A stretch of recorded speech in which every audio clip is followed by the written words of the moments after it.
The year is 2010. The Auburn Tigers were about to take their first snap of the season under second-year head coach Gene Chizik. They weren't ranked very highly, just at 22, and really, they had no reason to be. They added little to the way of the ground game in the way of refreshing their offensive line talent from the year before, where they already had a pretty average ground game, and on top of that, they lost Ben Tate, their star running back, to the Houston Texans in the draft, meaning that toting the rock for them was going to be a combination of Michael Deere, Ontario McCaleb, and Mario Fanning. You know, nothing but all-star studded household names. And on top of that, they lost their all-SEC quarterback in Chris Todd. This was a team that hadn't been near the top of relevancy since 2004, and they needed more than just a good quarterback. They're going to need somebody who would literally do it all for them on top of quarterbacking. For everyone that is just starting their Road to Glory campaign, this looks like the perfect spot for you to plug in your own character. So let me introduce you to the original, real-life Road to Glory player, Cam motherfucking Newton. Far sideline wide open, Mario Fanning, touchdown! Newton lowers his head again, and I think he picked up another. Rides it to him and then takes it himself.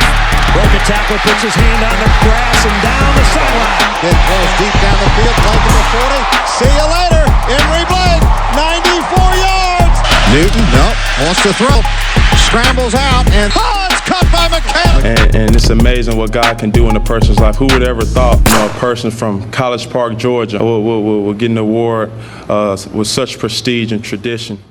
All right, so now where were we? Oh yeah, they're lined up, and this previously unknown quarterback was about to take a snap, lumbering in at 6'6" and 250 pounds, just a behemoth of a man. He had spent 2 seasons on the bench at Florida before doing a reset year at JUCO, so very little was known about him going into 2010. But what we were going to see very early on is that Cam was a player with all the sliders pushed to 99. Against Arkansas State, he was going to do absolutely everything himself. He would pass for a casual 186 yards while just methodically piecing apart the Red Bull defense, as well as running for another 174 yards on the ground by himself when his receivers weren't open or his offensive line broke down, which was surprisingly quite a bit. But if you think his team would get better as the season went on, you would be sorely mistaken. The very next game against Mississippi State, that would become incredibly evident. Wide receivers just could not seem to find green grass. His running backs couldn't pick up a 3rd and 1, forcing him to come out and get it done on his legs.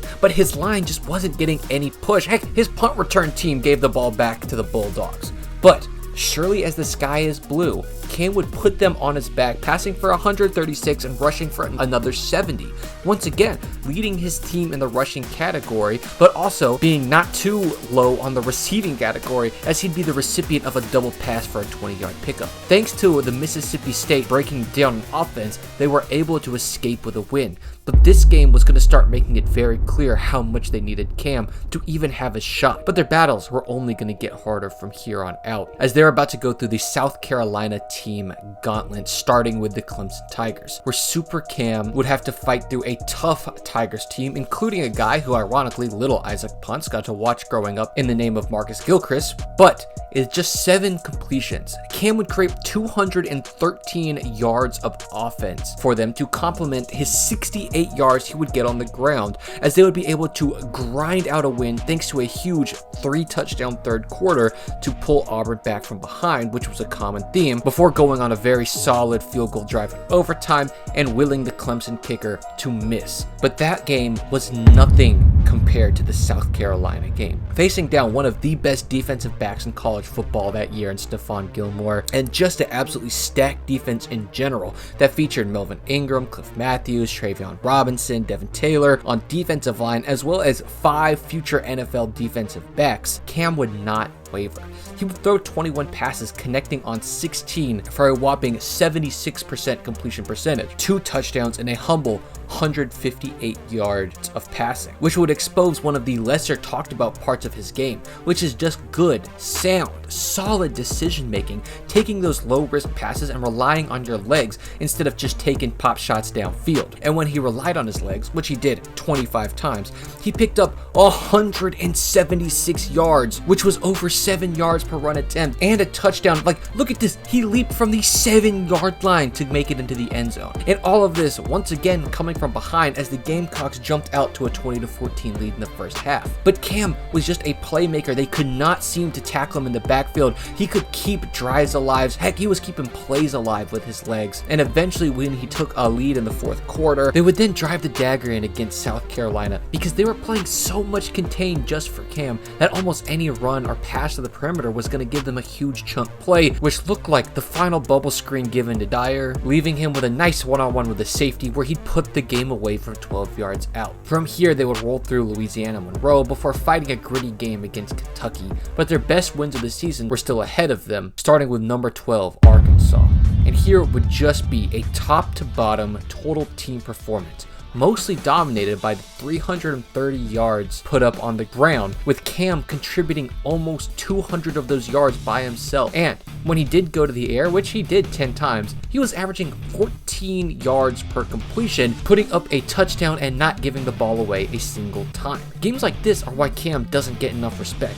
140 receiving yards, but if you watch the game, he was in total control the entire time.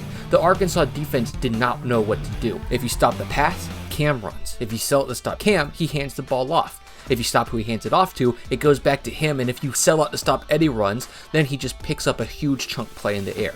And despite the fact that Arkansas scored 6 touchdowns, it just didn't line up with the 7 touchdowns and 3 field goal performance put up by Auburn. What everyone was buying into that became incredibly apparent at this point was Cam's attitude, that sometimes you can't just run around people. You had to lower the shoulder and run through them, and you couldn't get out-physicaled by your quarterback. They would win a much less high-flying game against LSU, where this time Cam would put up a season-high 217 yards on the ground, which was only 6 less than the rest of his team combined. From here, they would roll through Ole Miss, Chattanooga, and even Georgia before taking on the boogeyman of the SEC, Alabama, where it appeared early as the glory run was over. Alabama is always the team to beat at any given year, and this year was no different. After coming off one of their best seasons ever in an undefeated championship run, they were looking to take one off against Auburn's undefeated season in the Iron Bowl of all things. Not to mention that they had crushed the Mississippi State team that brought Auburn down to the wire, as well as multiple other top 10 wins. But 4 Auburn punts into the game, and Auburn was down 24-0.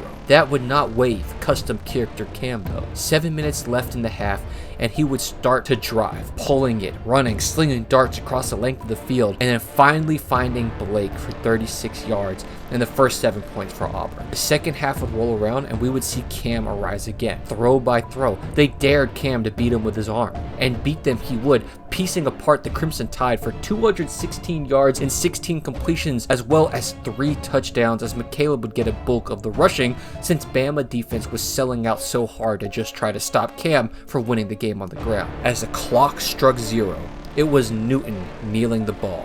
Auburn 28, Alabama 27. Thanks to not only the arm and legs of Cam, but this game proved that he had the leadership ability to keep Auburn in the game against a very strong Alabama team, even down by 3 touches. From here, the SEC championship game was a rematch against South Carolina, where South Carolina would know exactly how good Cam was. They had just played him a couple weeks ago, and they had gotten torched on the ground. But it wasn't going to be easy the second time around, because they would have to go all out. Holy shit!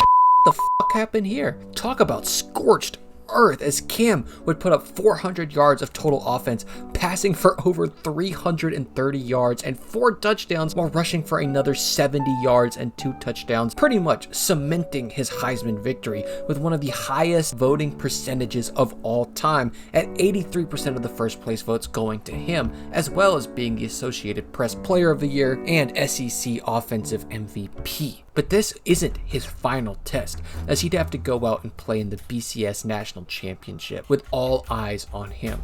Here, he would drive his team through the trenches. Not a pretty game by any stretch, but at this point, Auburn had very few pretty games. So it was nothing that we didn't expect, as they would grind out Oregon to a 22-19 victory through an unstoppable combination of Cam's arm and ground game. All in all, that 2010 season, Cam Newton was not just the team's starting quarterback, but was also their best rusher as he led that category in 8 of 14 games. He alone created such a dynamic offensive attack that it took the eyes off of his supporting cast so they could shine, because teams would come into games where the only player that they were trying to stop was solely Cam Newton, and he still put up the numbers that he did. And it's been said 1,000 times, but let me reiterate, no one on that offense ever touched a football in the NFL except for Cam, and only one of his offensive linemen went to the league as well. After he left, it became even more apparent as they dove to the depths of mediocrity that Cam Newton was not just helping them win games, but solely dragging them across the victory line. But the lesser talked about part